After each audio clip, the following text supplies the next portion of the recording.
यं ब्रह्मवेदान्तविदो वदन्ति परं प्रधानं पुरुषं तथान्ये विश्वोद्यते कारणम् ईश्वरं वा तस्मै नमो विघ्नविनाशनाय। हे गणपति देवता, आप विश्व के उद्भव के कारण हैं। आप माता का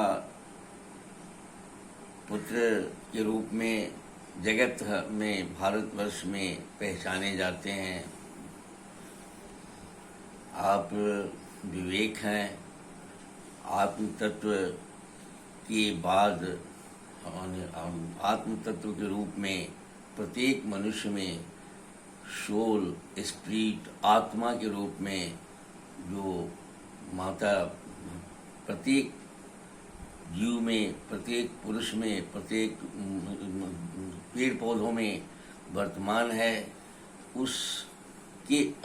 उसकी सेवा में, अपनी माता की सेवा में आप युक्त हैं, या आप अपनी माता की सेवा में सतत अपने कर्तव्य निर्वाह में प्रयत्नशील रहते हैं। लगातार आप उस कार्य को करते रहते हैं। आपके अधीन मैं चित्त, चेतन, अहंकार और बुद्धि, मन, इंद्रियां, ये सारे आपकी सेवा में लगे रहते हैं, जिससे कि आत्म तत्व, आत्मा की प्रसन्नता होती रहे। आयुर्वेद अपनी परिभाषा में प्रसन्नात्म इंद्रिय मैंने कहा कि जब तक ले आत्मा प्रसन्न नहीं रहेगा, इंद्रियां प्रसन्न नहीं रहेगी, तब तक ले हम स्वस्थ नहीं रहेंगे। तो आप आत्म तत्व के साथ आप अपनी माता की सेवा में विवेक बनकर और हम पूरे तन के सारी क्रियाओं के साथ माता की सेवा में लगे हुए रहते हैं। ये सारे आपके सहयोगी क्रिया तत्व हैं। ऐसी परिस्थिति में आप सतत, चूँकि हमारे जीव के परिवर्तन में लगे रहते हैं, सतत सृष्टि में क्रियाशील हैं, प्रति क्षण परिवर्तन के क्रम के साथ आप जुड़े हुए हैं। इसलिए आपकी मर्यादा देवताओं में अधिक है, क्योंकि जो भी देवता हैं, अगर उनको मनुष्य के रूप में हमारे ऋषियों ने देखा तो उन्हें गर्भज कह दिया। बिना गर्भ के मनुष्य का स्वरूप आप नहीं होता। तो इसलिए जितने देवता हैं उसमें आप अग्रज भी हैं, और माने बुद्धि, चूँकि विवेक आपके साथ है, तो प्रत्येक देवता का विवेक भी आप ही के रूप में, आप ही सब में वर्तमान रहते हैं। इसलिए देवाधिदेव महादेव के बाद आपकी ही है कि साहब आप सारे देवताओं में विवेक के रूप में वर्तमान हैं, जीव में विवेक के रूप में वर्तमान हैं, पेड़ पौधों में जीव के रूप में वर्तमान हैं। सब जगह आप जीव के रूप में आप वर्तमान है, विवेक के रूप में। और आपकी सेवा में ही सारा जगत लगा हुआ है, आपकी सेवा में ही सारा बात लगा हुआ है। भले सेवा करने ना आए, जिसके चलते परेशानियां, बीमारियां बहुत ज़्यादा हो, लेकिन आपकी सेवा में सारा जगत ही लगा हुआ है। आप मनुष्य के रूप में हाथी के सूंड वाले हमारे पूर्वजों ने, हमारे भक्तों ने, आपके भक्तों ने आपको लड्डू प्रिय कहा। इन सारी बातों को नज़र में रखते हुए मैंने हमेशा आपसे शिकायत के लहजे में मैंने हमेशा कहा कि आप थोड़ा ज़रूर कृपा करिए, नहीं उस स्तर पर क्षमा करेंगे आप। ये मेरी आपको मैं मनुष्य का पूर्वज समझता हूँ। हमारे शास्त्रकारों ने, हमारे ऋषियों ने, हमारे पूर्वज ऋषियों ने आपको अपने प्रथम प्रतिनिधित्व के रूप में, प्रथम पुरुष के रूप में माना है और प्रथम पुरुष के रूप में माना है, अर्थात सृष्टि की रचना में क्रियाशील तत्व के रूप में, विवेक तत्व में आप प्रथम तत्व के रूप में हैं। ऐसी स्थिति में थोड़ा सा मैं धृष्टता कर दिया हूँ कि साहब आपको कहता हूँ कि साहब आप थोड़ा सा हमको मदद कीजिए, लेकिन वो आपका कर्तव्य है। आप अभी अनुशासित, आपकी जितनी व्यवस्थाएं हैं सब अनुशासित चलती है, सारा ऑटोमेटिक चलती है। आप उस ऑटोमेशन के माने ऑपरेटर हैं, आप उस ऑपरेशन के देख रेख करने वालों में से हैं। इसलिए मैं आपसे क्षमा मांगता हूँ, सारे जगत की क्षमा मांगता हूँ, लेकिन इसके साथ कि सब आप थोड़ा सा चैतन्य बनाइए, हम सबको बुद्धि से जोड़िए, विवेक से जोड़िए, चेतनता सब में लाइए। इसकी क्षमता तो आप में है।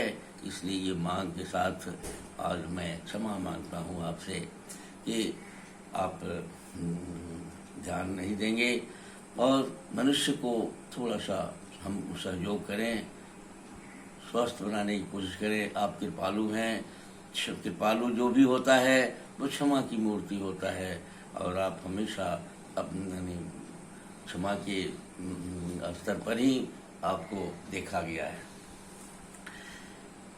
यह कार्यक्रम जंगली जीवन से सभ्य जीवन में प्रवेश करने के समय हमारे पूर्वजों ने जो विवेक से काम लेकर और अपने को मानी हुई मान्यताओं पर आधारित एक सृष्टि की रचना की थी, और उस सृष्टि की रचना में उस सभ्यता को स्थापित किया था। प्रकृति में एक नई सभ्यता का शुरुआत किया था। उस सभ्यता के आदि में आपका बहुत बड़ा सहयोग था। आज वह मनुष्य भूल गया है। उस भूले हुए को आप स्मरण कराने के लिए मेरे पास मैं निवेदन करता हूँ कि कुछ ऐसा उपाय कीजिए कि जब मनुष्य अपने रहन सहन खान पान को आयुर्वेद के अनुसार, वेद के अनुसार बनाए। मैं श्याम बिहारी तिवारी आयुर्वेद और वेद का उपासक हूँ। आयुर्वेद और मेरे भीतर ये प्रेरणाएं उठती है कि हम अगर बीमार हैं तो हम सिर्फ इसलिए बीमार हैं कि हम सब कुछ रहते हुए हम थोड़ा सा अपने स्वस्थ रहने पर बहुत केयरफुल नहीं रहते हैं, सावधान नहीं रहते हैं। बहुत ही आसान है स्वस्थ रहना, लेकिन थोड़ा सा कुछ छोड़ना और कुछ जोड़ना, यही हमको की आवश्यकता है। इसलिए मैं हमेशा इस कार्यक्रम को करने की कोशिश करता हूँ, आपको सिर्फ जागरूक करने के लिए करता हूँ। विषय वस्तु इतना विशाल है कि इस छोटे से कार्यक्रम में, छोटे से समय में उन बातों को, सब बातों को कहा नहीं जा सकता। इसलिए मेरा एक आग्रह है, मेरी एक प्रार्थना है कि इन बातों को ही आप पूरे आयुर्वेद, पूरा वेद का सारी बातें न समझ लेंगे। इसलिए मैं, लेकिन फिर भी थोड़ा सा जो आप अगर अपने भीतर ध्यान दीजिएगा तो सारी बातें आपकी है, मनुष्य की है। हम इससे भी ज़्यादा बातें आपके भीतर आ जाएगी और आप स्वस्थ रहने की ओर आगे बढ़ जाएंगे, स्वस्थ रखने की ओर भी आप आगे बढ़ जाएंगे, स्वस्थ समाज के निर्माण की ओर आप आगे बढ़ेंगे। इस कड़ी में अभी तक पीछे मैं तन मन को बनाने, सातों जो हमारे मन, बुद्धि, चित्त, चेतन, अहंकार, विवेक इत्यादि जो कुछ भी हमारे थे, या पर हम लोगों ने चर्चा किया है। अब हम लोगों को रोग पर थोड़ी सी चर्चा करनी है। इसमें रोग कैसे हो जाता है? मैं अब पीछे मैंने बताया गया है कि हमारे शरीर को या हमारे स्थूल सूक्ष्म दोनों शरीर को बनाने वाली जो शक्तियां हैं वो तीन है। एक वायु है और दूसरा अग्नि है। अग्नि को हम पित्त कहते हैं आयुर्वेद में, अग्नि तो वायु है और पित्त है। और ये दोनों जब जो भी कार्य करते हैं उससे जो पैदा लेता है वो कफ है। हमारे तन को बनाने में ये और मन को भी बनाने में, आत्म तत्व तक बनाने में ये सारे लोगों की ये दोनों शक्तियों की महत्ता है। और जो बन गया वह भी एक अपने आप में शक्ति है, एक ऊर्जा है, उसमें भी ये यानी तीनों क्रिया घटती रहती है, क्योंकि प्रतिदिन परिवर्तित होने वाली बात है, ये सृष्टि है। प्रतिक्षण नित्य नवीन हो रही है ये प्रकृति, जो कल थी, जो आज नहीं है, आज जो हो रही है वो कल नहीं रहेगा, कल इसलिए प्रतिक्षण बदलने वाली प्रकृति होने के चलते ये हमेशा तीनों शक्तियां अपने आप में काफी महत्वपूर्ण है। अब इसमें जो रोग होता है, रोग होने के क्या कारण हो सकते हैं, तो हमारी सबसे पहले हम लोग ध्यान दें कि हमारी आज के डेट में हमारी हम जो भी खाते हैं, जो भी सेवन करते हैं, मानसिक रूप से सेवन करते हैं या शारीरिक रूप से सेवन करते हैं, अन्न पानी जो भी हम पेड़ पौधों से मिला हुआ भोजन हम करते हैं, वो सारा हम सारा हमारे शरीर में आत्मसात नहीं होता है। हमारे शरीर को बनाने वाली और मन बुद्धि चित्त चेतन को बनाने वाली जो दो शक्तियां मुख्य रूप से काम करती हैं, और दोनों शक्तियों के मेल से जो बनी है वो भी एक शक्ति है। तो अग्नि सबसे पहले हम लोग जो भी खाते हैं वह हमारे शरीर में जो मिलता है उस क्रिया पर हम लोग पहले विचार करें। आधुनिक चिकित्सा विज्ञान उसको डाइजेस्टिव सिस्टम, पाचन संस्थान कहा है। मैं इस यहाँ संस्थान वाइज कुछ बात करूँगा, इसलिए कि आयुर्वेद में रोग की कोई मर्यादा नहीं है, कोई महत्ता नहीं है। वो बात पित्त कफ है और उसके सारे लक्षण हैं और उससे ही चिकित्सा होती है। उसकी फिलॉसफी रोग पर आधारित नहीं है, लेकिन चूंकि आज की समझदारी रोग पर आधारित है, इसलिए मैं इसे पाचन संस्थान के रूप में आपको बताकर मैं इसको आप समझ जाएं, इसके लिए मैं पाचन संस्थान के संदर्भ में कुछ बात कर रहा हूँ। हमारे शरीर में दो अग्नियां हैं, मैंने मुख्य रूप से दो अग्नि काम करती है। एक अग्नि है हमारी पाचक अग्नि, जो हम जो भी खाते हैं, जो भी वैचारिक स्तर पर भी हम जो हमारा मन इत्यादि का जो भोजन है वो सारा को पचा के और हमारे शरीर में मिलाने का काम करती है। तो पाचक अग्नि जो है वो हमारे कठोपनिषद इत्यादि में भी इसकी चर्चा है कि एक अग्नि देवता हैं जो हमारे कार्यक्रम हमारे भीतर हैं, और वो जलता हुआ आग का अंगारा के जैसा है, लेकिन उनमें धुआं नहीं है। तो धुआं रहित अग्नि हमारे भीतर है, और वही अग्नि हमारे पीछे जो हम पचाकर जो हमारी सृष्टि की रचना में जो बीत गई बना दिया, जिन्होंने नया रूप दिया पीछे, वही अग्नि कल भी उस कार्य को करते रहते हैं। वही कल बीते हुए कल भी हैं, वही बीता हुआ कल भी हैं। जैसे कि हम भात खाते हैं, रोटी खाते हैं, जो भी खाते हैं, यह बदलने की जो पावर है, पावर ऑफ ट्रांसफॉर्मिंग है, वो हमारे अग्नि के अधीन है। तो अग्नि पाचक अग्नि उसको कहते हैं, हमने पाचक अग्नि के रूप में हम संबोधित करते हैं उसको। और पचे हुए को शरीर बनाने के लिए धात्वाग्नि है, धातु की अग्नि, धात्वाग्नि उसको कहते हैं।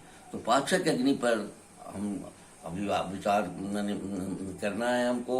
सबसे पहले ये पाचक अग्नि अगर हमारी ठीक रहती है तो हम किसी भी प्रकार के बीमार नहीं होते, हमारी प्रसन्नता खत्म नहीं होती, हमारी क्रियाकलाप में कोई बाधा नहीं उत्पन्न होता, हम हमेशा शक्ति में भी कोई कमी नहीं आती है। और पाचन संस्थान हमारा अगर ठीक रहे, अन्न को पचाने वाली जो सिस्टम है वो ठीक रहे, तो हम बहुत सारा बुद्धिशील, बुद्धिमान इत्यादि सारा कुछ हमारे भीतर है, और हम कभी चिंतित और उदास नहीं हो सकते हैं, और हम बेचैन और व्याकुल नहीं हो सकते हैं। आज 98% लोग मानसिक स्ट्रेस में है। ये पाचक संस्थान ही अगर ठीक हो जाए तो वो स्ट्रेस अपने आप खत्म हो जाएगा। स्ट्रेस मनुष्य का स्वभाव नहीं है, और पाचक संस्थान के मन में जो कार्बन इत्यादि बनता है सब मन मस्तिष्क पर ले जाता है, तो मनुष्य उस पर उसको जो भी चिंता वाली बात और आती है उसको चिंतन में नहीं बदल पाता है, फिर ये बुद्धि के साथ उसका निराकरण नहीं कर पाता है, जिसके चलते वो बीमार डाल देता है, स्ट्रेस में डाल देता है, मनोरोग पैदा कर देता है। इस तरह से इस पर कल मैं अगले कड़ी में मैं इस पर फिर से बात करूंगा। इसलिए इसी के साथ मैं आप आज का ये कार्यक्रम पाचक अग्नि पर हम लोग कुछ थोड़ा सा बात किए। और अग्नि हमारे शरीर की बहुत महत्वपूर्ण अंग है। अग्नि को आयुर्वेद ने पित्त कहा है, तो पित्त हमारे शरीर को बनाने वाला है, और पित्त ही हमारे शरीर में को जो भी हम खाते हैं, जो भी पीते हैं, जो विचार करते हैं, तन और मन का दोनों क्रियाओं का संपादक है, और वो परिवर्तक भी है, पावर ऑफ इंटेलिजेंस भी है, और हमारा भोजन पचा के हमारा बल भी देने वाला है। इसी के साथ आज का यह कार्यक्रम आपको समर्पित करते हैं। इस कड़ी में कल मैं इस पर और फिर से विस्तार से बात करूँगा। धन्यवाद।